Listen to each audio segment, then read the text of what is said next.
right? The rebirth isn't sweet. I'm, laying on the beach sipping a margarita. I got through it. The rebirth times are like you have dirt on your face and your sleeves Yeah. rolled up and you've just barely crawled off of your knees, but you have broken a cycle, or you are not self-abandoning, or you are acting in faith. That's where the rebirth happens. Welcome to the Intrepid Soul podcast, where we explore what it takes to build a human life that's congruent with your soul. I'm Katie Benway, a mystic, teacher, and author, here to walk with you through the wilds of the human experience as we get to know and get closer to the soul. Let's get curious, courageous, and conscious together. So, this is what we're going to chat about today. I'm so excited to be back with you, A-Marie. Thank you. Thank you for having me back, Katie. It's a pleasure. It's wonderful. Oh, And so before we kind of launch into life as a series of existential deaths, one thing that I didn't talk about or ask you about in our last conversation that I just think is really so inspiring and beautiful is that in your work as a death doula, someone who sits with those who are passing, leaving this physical plane, in that work as a death doula, you've traveled outside the United States to places like Haiti, Dominican Republic, Costa Rica, and journeyed with people there. And I think that must be such a powerful and profound experience to be outside of this country and visiting other experiences, other countries, other cultures. So can you tell us a little bit about that and what those experiences have been like and how they've inspired you, transformed you?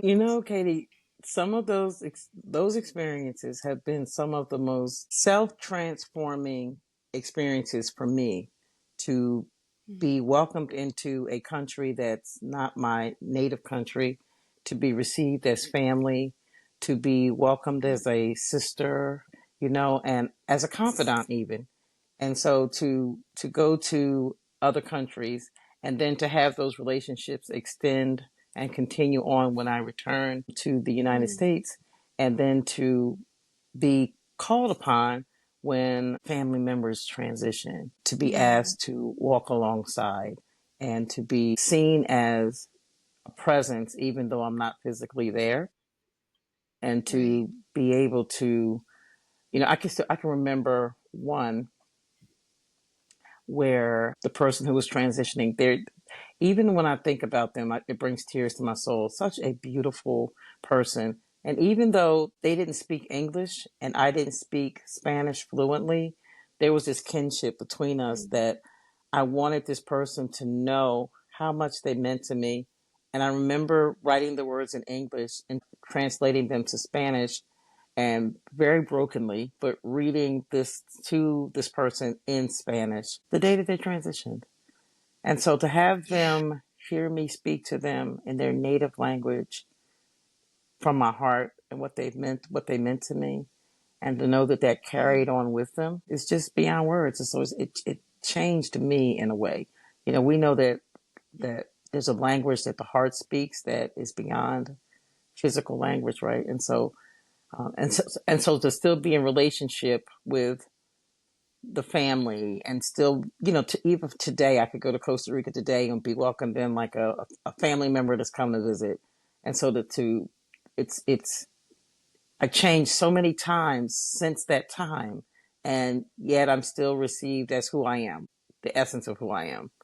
So, and I see that translates across every country that I've gone to, that I'm received as someone who would be wanted, that you would want me present, but also someone that I still want to continue the journey with and laugh with and celebrate with and do things with and share memories with and make memories with. And so it just reminds me of the continuum of life, of the cycles of death and rebirth, or birth and rebirth, however you want to look at it, that it's a beautiful continuum that we get to experience here in this 3D dimension.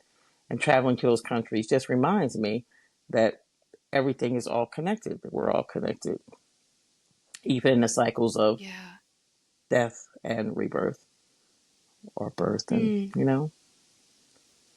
Right. I have I have clients outside of the country as well. I have clients within the United States who I've never met in person, but who I've journeyed with for, more than a decade, who I feel really close to. And it's always so amazing to me that this work, this soul journeying, moving together, talking about deep, vulnerable things, confessing what someone really feels or is afraid of or is struggling with, the way that that builds a tie that binds, an energetic tie that binds, and it defies place. And I think it even defies, being incarnated into a human body, right? Because I've done this work for 15 years. And in that time, I have had clients who have passed, and a lot of journeyed with a lot of clients whose loved ones have passed. And it's so neat, and it cracks me up because I now have these extra guides on the other side who are either my clients who have passed or loved ones of clients who passed away. Mm-hmm. These are people I really journeyed with for a long time and assisted, et cetera, et cetera. I've got, of course, my own set of guides, but it just is like, it cracks me up. It's in, like, I mean that in a delightful way. I have this wonderful, beautiful client who passed away. He was so young. And I journeyed with him. I journeyed with his family, and he will pop through. And at times, like, I'll be having a hard time, and suddenly he'll pop through, and I'm like, "Are you on my team over there?" And then usually it's out of gratitude. You helped me, and so I'm here to help you.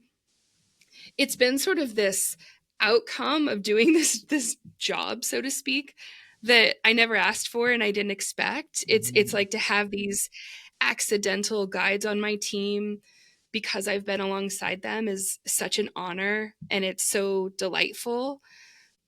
And it's like I feel like there's a team on the other side. So there are times that I'm working with someone who might be passing, and I'm saying to folks I know on the other side, is there any assistance that you can give us here? Mm-hmm.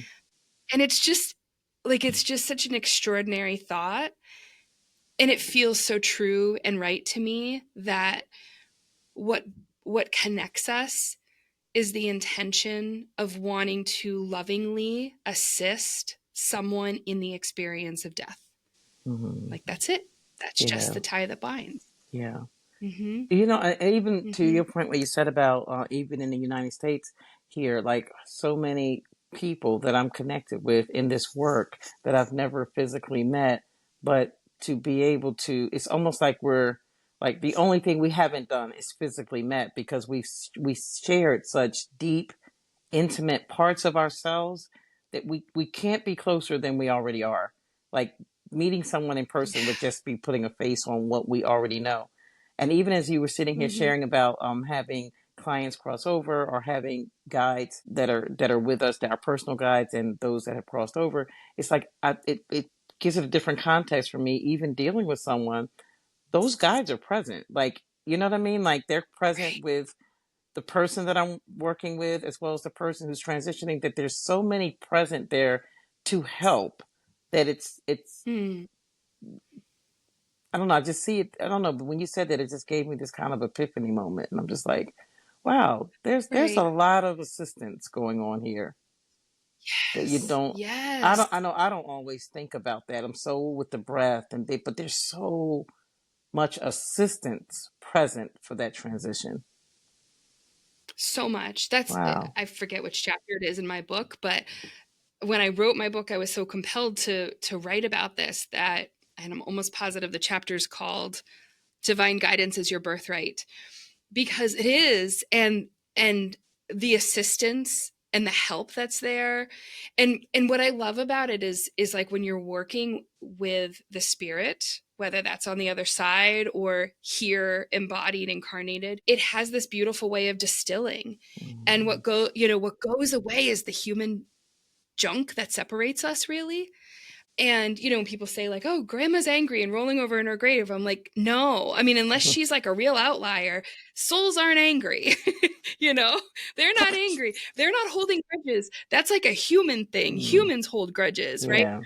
And right? And so like the spirit, the experience of death, but also really embodying the spirit and stepping into Mm, that and being quiet and understanding, it distills and brings you out of the human stuff that divides us. yeah, It creates conflict or guilt or shame or separation.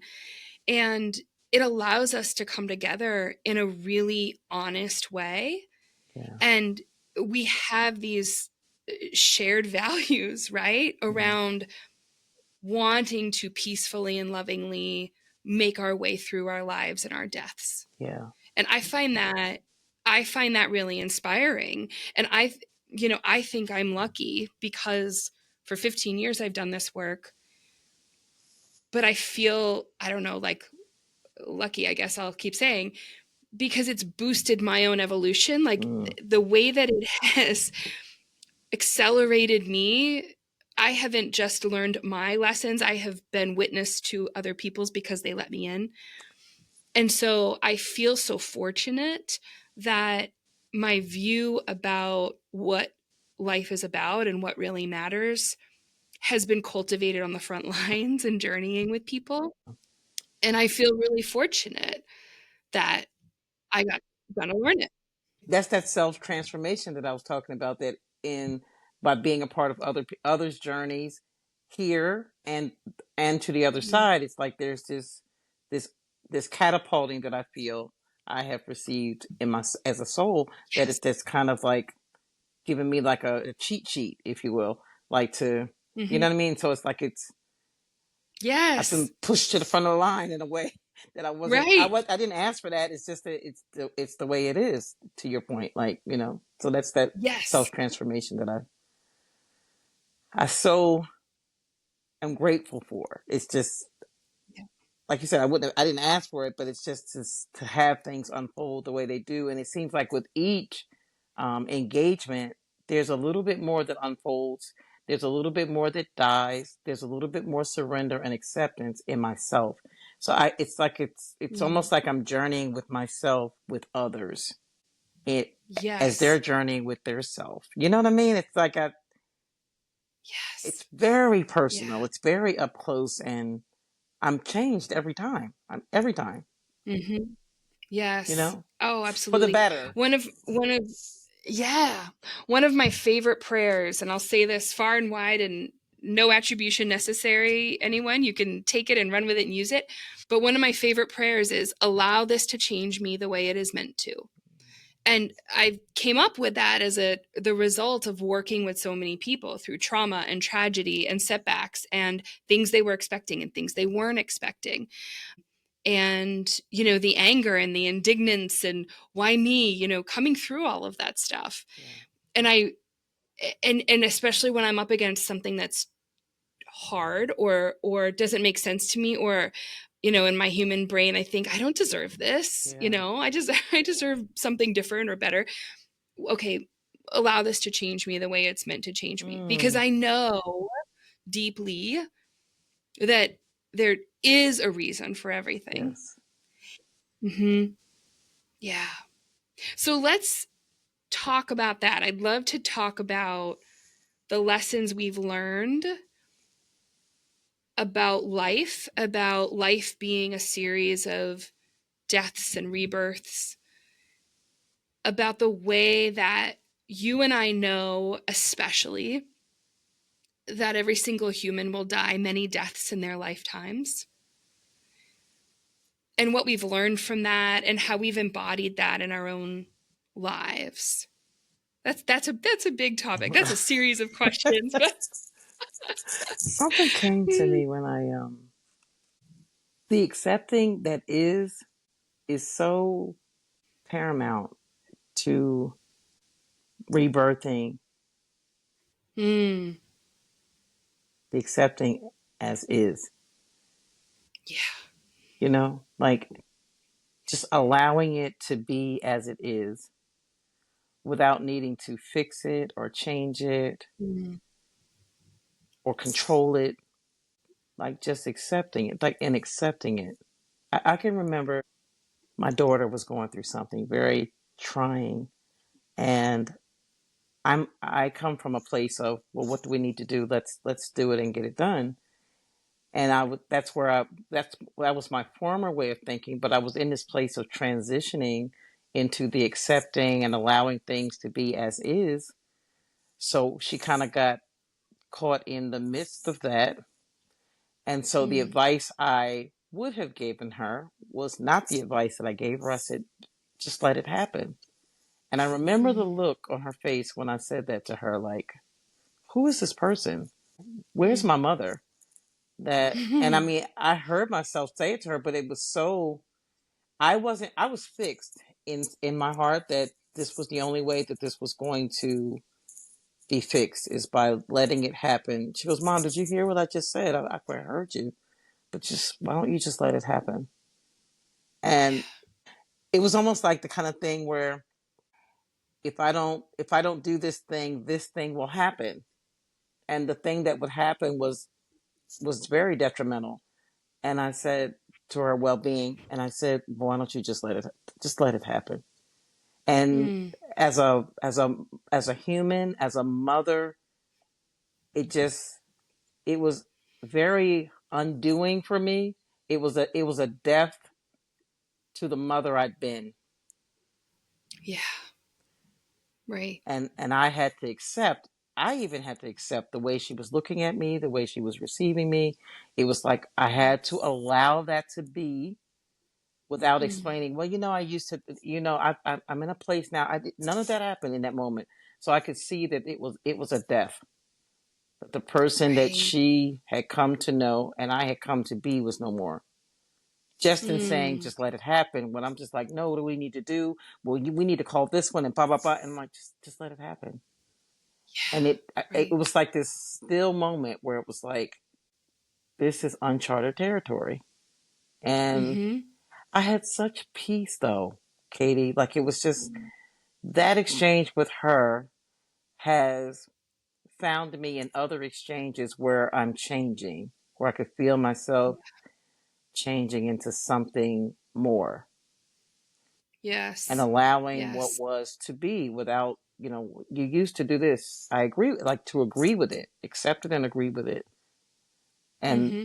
that has become easier with each death, personal death, right? That it's like it's because I know that at the end of this it's going to be okay. It may not feel okay, it may not look okay, it may not sound okay, but in the midst of all this Mm, unokayness, there's peace in accepting it, yes. you know? Mm-hmm. Yeah. That it reminds me of a story that if people have been with me for a while, they may have heard, but it's it bears repeating if you have heard it. So my older son lost his hearing between the ages of 3 and 6, and we didn't know why. We still don't know why. He has this kind of hearing loss where you never quite end up knowing the why. Um, and but there was a lot going on at that time. Lots of tests. We're thank goodness we're adjacent to Boston. We're close to Boston. We have access to Mm. unbelievable pediatric care. What a privilege. But we were in and out of Boston, and they were all these tests, and they were, sort of watching these other pieces. And so there was a swath of time where not only did we not quite realize what was going on, and then we knew he was losing his hearing, but then there were these sort of threats like, it could be this. And if it's this, here's 4 other things that are going to happen to him. And if it's this, he could also go blind. So there was this sort of 2 or 3 year period of living under the threat of there could be more, and then also living with this kid who was losing his hearing. And I was doing a very typical Katie slash mom thing, which is getting like really smart and educated, and that is useful, and creating binders of research and conversations with doctors and getting all advocate. And I'm not saying that's wrong. That Yeah. was absolutely correct, right? But but then there comes a time when all the advocacy in the world and all the mama bear love in the world and all of like the Katie type A, I'm going to fix this in the world, hits this brick wall because Jack was going deaf. And Mm. Jack was scared and upset, and I didn't know what that meant. We didn't know what all that meant, right? And so I remember this so vividly. There was an evening I had seen clients well into the evening, and I was done, but it was about 9 o'clock, and I was in my office, and it was quiet. It was dark outside, and my mind sort of, came back to my life, and I was thinking about my son, and just feeling so helpless and feeling angry. And there was a moment where I was like, why can't you just stop this? Meaning, Mm. I was crying out Yeah. to the guides, to God, to whatever, right? And I will never forget this. I was standing in my office, and this, I don't know what, just hit me.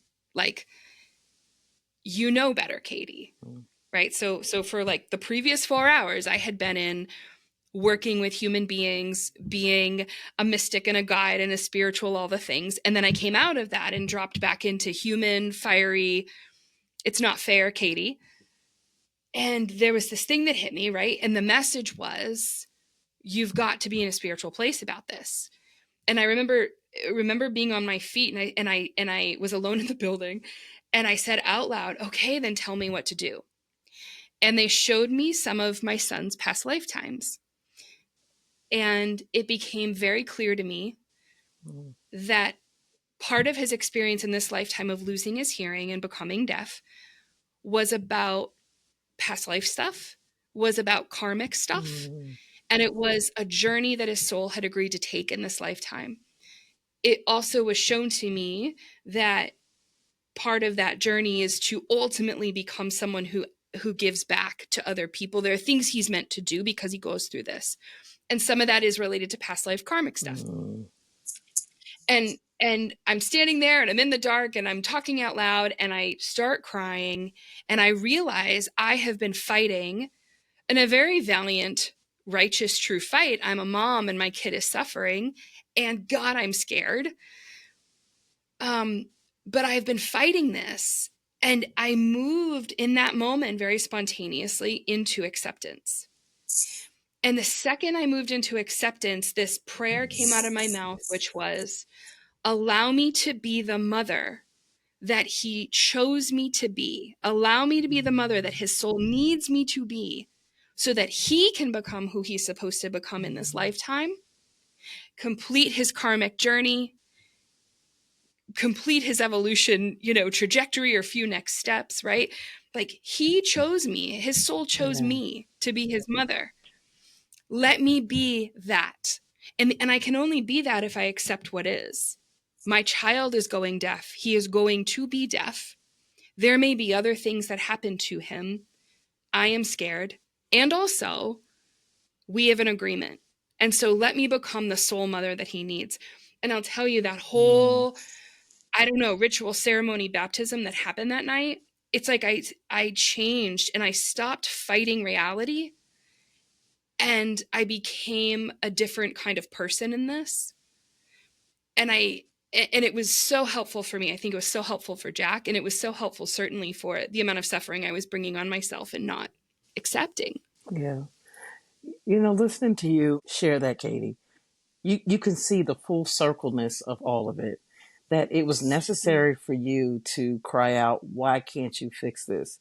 It was necessary for you to experience that and feel that sense of hopelessness, or when is this going to end sort of feeling, to bring you to the place, almost like it ushered you into the place to say, you've got to be in a spiritual place about this and be willing to do it, Mm. and seeing the different parts that you intrinsically knew, but to see those different players and different uh, obstacles that needed to be overcome for something else to come forth enabled you to stand in that position and say, allow me, help me to be the mother I need to be for him to be who he was sent here to be, as agreed.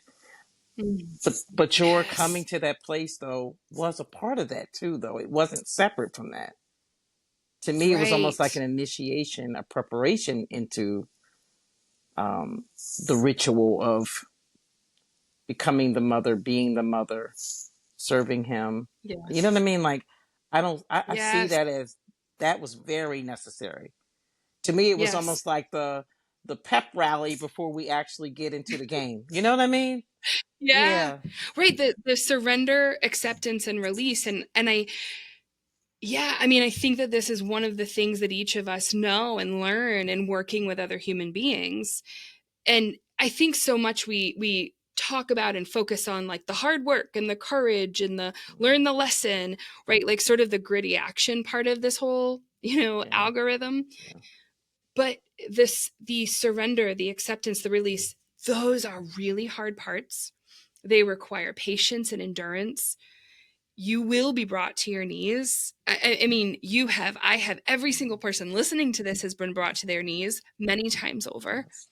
right? And that's part of what the soul journey, that's part of what being a human being is doing. It's perhaps perfecting our ability when we're brought to our knees to turn to acceptance, surrender, release, right? And that's born out of that is one of my favorite self-created prayers of allow this to change me the way it's meant to change me, right? Because baked into that is acceptance, surrender, and release. And a lot of times, to your point, the next thing doesn't appear until we do that. And I think that's a huge takeaway, Yes. right?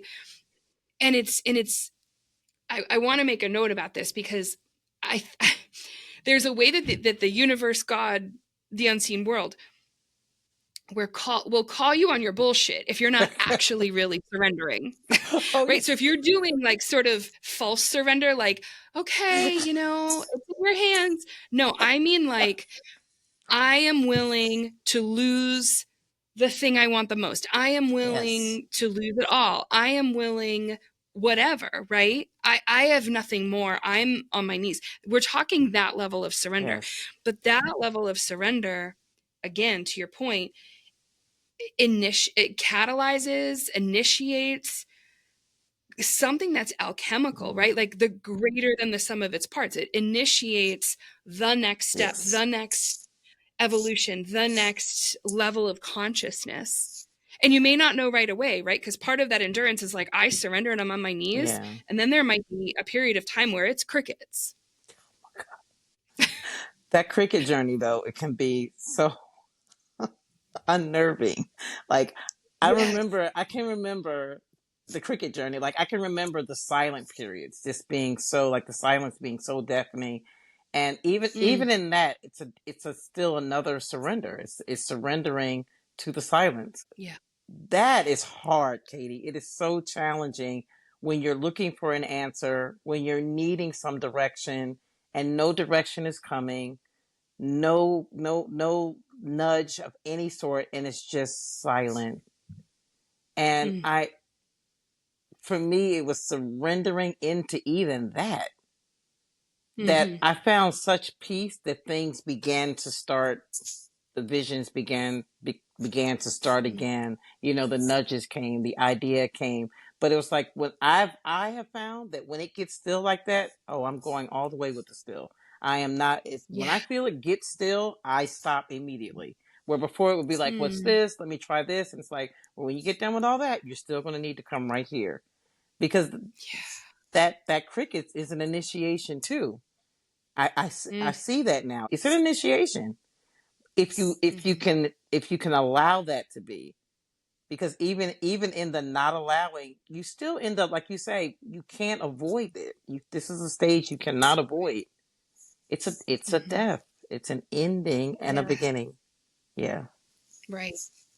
And it's hitting me now that probably we could add it, this piece of clarification that what we're talking about in the human experience is the death of ego, right? Yes. And this idea, Caroline Mace is one of my favorite spiritual teachers just because she just gives it to you straight, and it just sort of relentlessly gives it to you. And she talks about endurance. Like endurance Mm. is one of our soul qualities. You will be asked to experience endurance. And sometimes endurance is the lesson. Like we Mm. all kind of want the goodie bag. Like we all kind of want well, this is the big purpose, or this is the big lesson, or when do I get the joy, or when does the money come in, or whatever. Right. And I really love the reminder, like sometimes endurance is the lesson. Yeah. And what I find is when I'm in that quiet part, the endurance part, the crickets part, the stories that my mind will make up Mm. about me being forsaken, the guides disappearing, why aren't you helping me? Or I don't deserve this, right? So all of those narratives and Yeah. stories, and that's ego and right, all of that stuff comes in to fill that space because I don't feel comfortable. I don't feel safe. I feel like I'm sort of floating in the ether. Yeah. And I love your point about come down into the stillness. So Yeah. when you're, seeing the narratives, when especially when those narratives are righteous indignant, I don't deserve this. I deserve better. Mm-hmm. Where is my help? Right? That is another place of surrender. It doesn't mean you're without help. It doesn't mean you're Yeah. forsaken, but it means you're being called to know yourself and know your soul more profoundly and deeply. And that next point of surrender where your ego will tell you it's being cast out, forsaken, you're alone, Yeah. but your soul will tell you you're safe right here. Yeah. You're safe right here. Yeah. You Mm. know, when it seemed like I can remember a period where it seemed like I was going through these rapid deaths and rebirth, this rapid, like one behind the other. It was like it wasn't before I could even breathe. It was another ending to something, and it was in that phase or season that I just decided that I'm just going to let everything go. It'll be easier if I just let it all Mm. go and let everything come back to me the way it is and just accept it the way it is. And I noticed that my approach whenever I was faced with another challenge was totally different. My mind, my will is always to surrender first. Just let it be, and Mm. then we can come back to see. But at first, the first thing is to just let it be. Just let's see what this is Mhm. going to be. And I found over many moons that more often than not, it doesn't materialize into the thing that I may have thought it into. You know what I mean? Right. Yes, I do. I do. So Mhm. I'm a fan Mhm. of allowing it to be from the jump. Just let it Yeah. be before let's see what this is going to be. Let's see. And a lot of Yeah. times it ends up being nothing. And that endurance that you speak of was very helpful, or it was very drilled in approaching things that way. Like, can you endure Mhm. this? Because a lot of times it was nothing, Katie. It just ended up being Mm. nothing. So Right. yeah. Right. Yeah, and I mean, I think that's one of my other favorite parts is help me get out of the way. Cuz right, we get in the way, and it's a lot of those stories. And you know, I've come to really believe that most human behavior is derived from wanting to feel safe. Mm, And if we can get a hold of the stories or the reactions or the need to control or prescribe an outcome and acknowledge this feels unsafe in my body. This feels like I'm untethered, right? I don't know where I'm landing. I don't know what's on the other side of this divorce. I don't know what's on the other side of this financial fallout, et cetera, et cetera. When I think it's so important to know that those are the moments that are teaching you about yourself, and that there are deeper capacities within you to know your soul and to know your own depth and to know your own ability to be your own safety mm, to be your own and safety. be at home in yourself. Mm. Mhm. Mhm. Yeah. And when you seen the wisdom of the lesson and you kind of begin to integrate this into yourself, even that is tested. Even that there's Yes. this testing with that, like, oh, this is what you say. Oh, you're integrating, great. Well, let's see. And Mhm. and even that is a test of endurance, because it's like, oh, I've settled it, I see the wisdom in this, and now I'm integrating, and let's move on, and then boom, we'll have you. Because it's like, what is this really intricately you, or is this just like you say? Is this a false way of seeming to accept? Because then that gets tested, like it gets proven. Like once we integrate this, it's still still I still see a proving with that, and Mm-hmm. it's like, okay, either it passes through as nothing, or we have another period to go through. But all these series of deaths and rebirths, I see them as constant reminders that what we're becoming, we already are, and we get to experience it Mm-hmm. here. Yeah.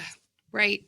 Perfection Right. meets imperfection, or fragmentation meets wholeness. That the experience allows those two things to bump up against each other, Mm-hmm. you know? Yeah.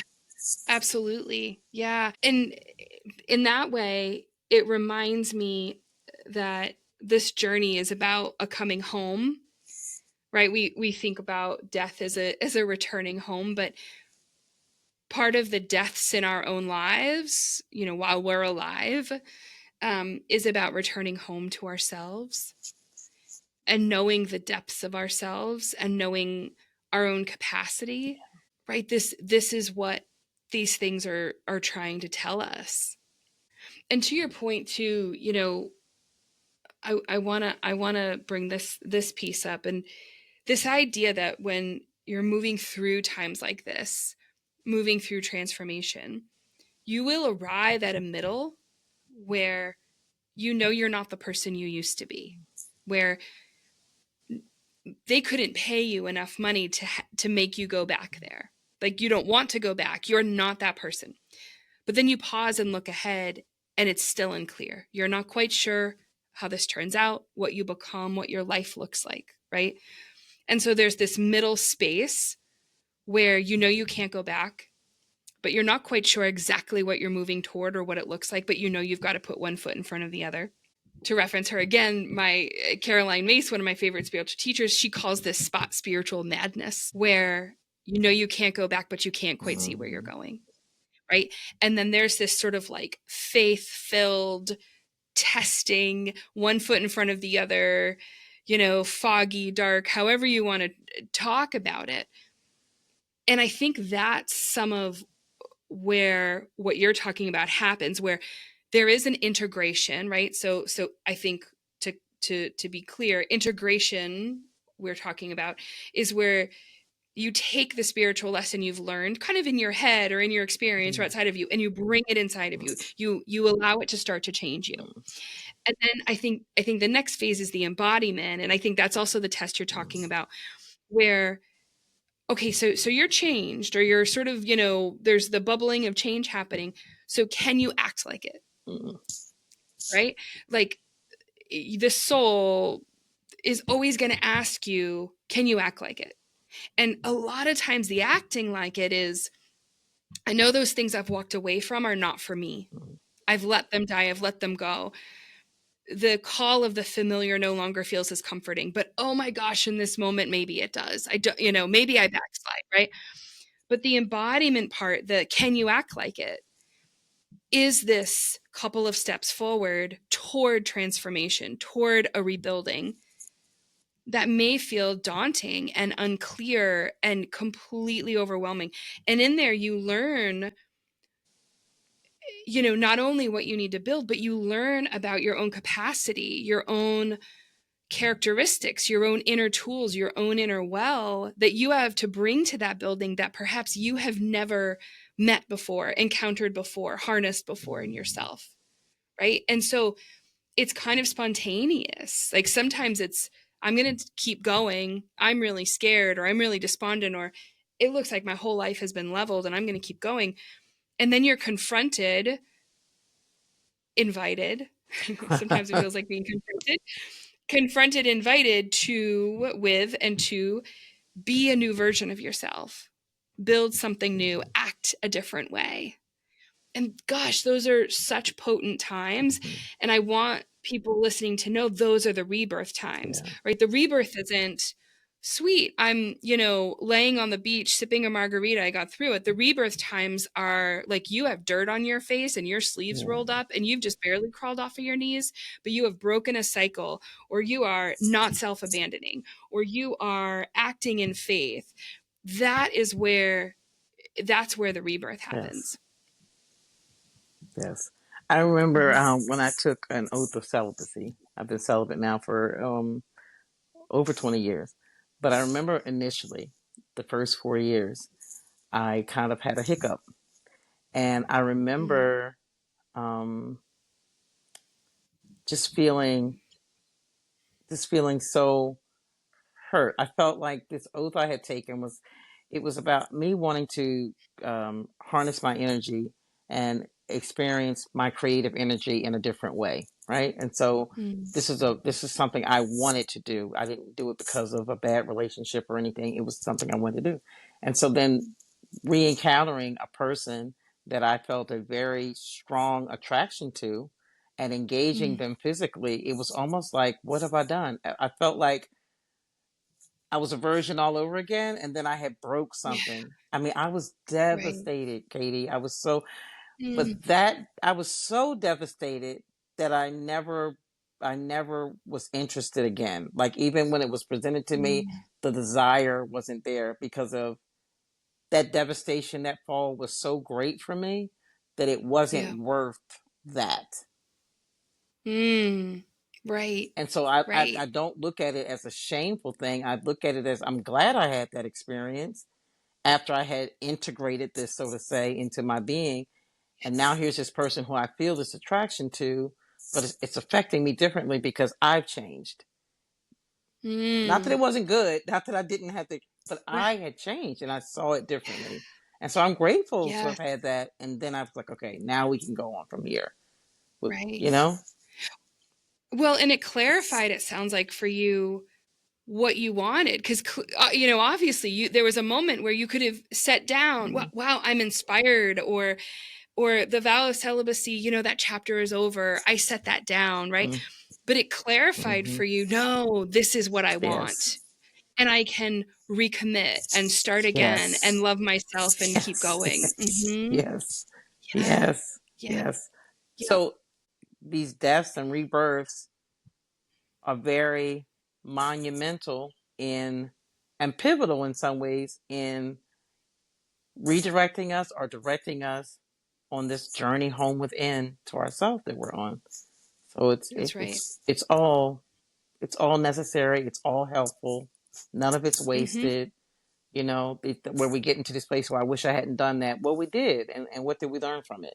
And That's I right. I don't see That's that right. as like, this shameful thing of, there's no, let's look at what we did. Let's look at how we experienced it. Let's look at how we felt. Let's look at what it did to us. Let's see what we learned. Let's see what we remembered, and let's go on, and let's not look at our experiences as good or bad, but beneficial to the purpose that we're here for. Mm, They're beneficial. Yeah. that's right. That's right. And I think too, I mean, gosh, I found this in my own life and working with clients. The more you sort of do this, what we're talking about, i.e., accept that life is a series of deaths and rebirth, accept that what is not yours will fall away, allowing yourself to be transformed, embodying endurance, etc.